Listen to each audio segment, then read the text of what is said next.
Мостай Кәрим, мин фронтка китәм, иптәштәр.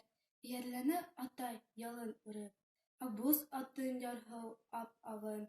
Әсәм күҙҙә дәшһәт ҡылысының, Зур яуҙарҙа еңеп ҡайтҡанын.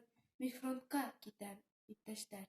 Ышан, атай һин эйәрләп биргән, Акбүз атың минем абынмас.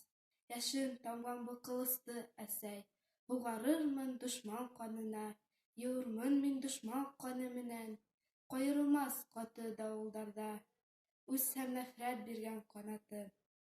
Сал ҡартлығын һаҡлап ҡарттарымдың, Һылыуҙарын һаҡлап Изелдең, Бөйөклөгөн һаҡлап Уралымдың, Гүзәллеген һаҡлап Изелдең.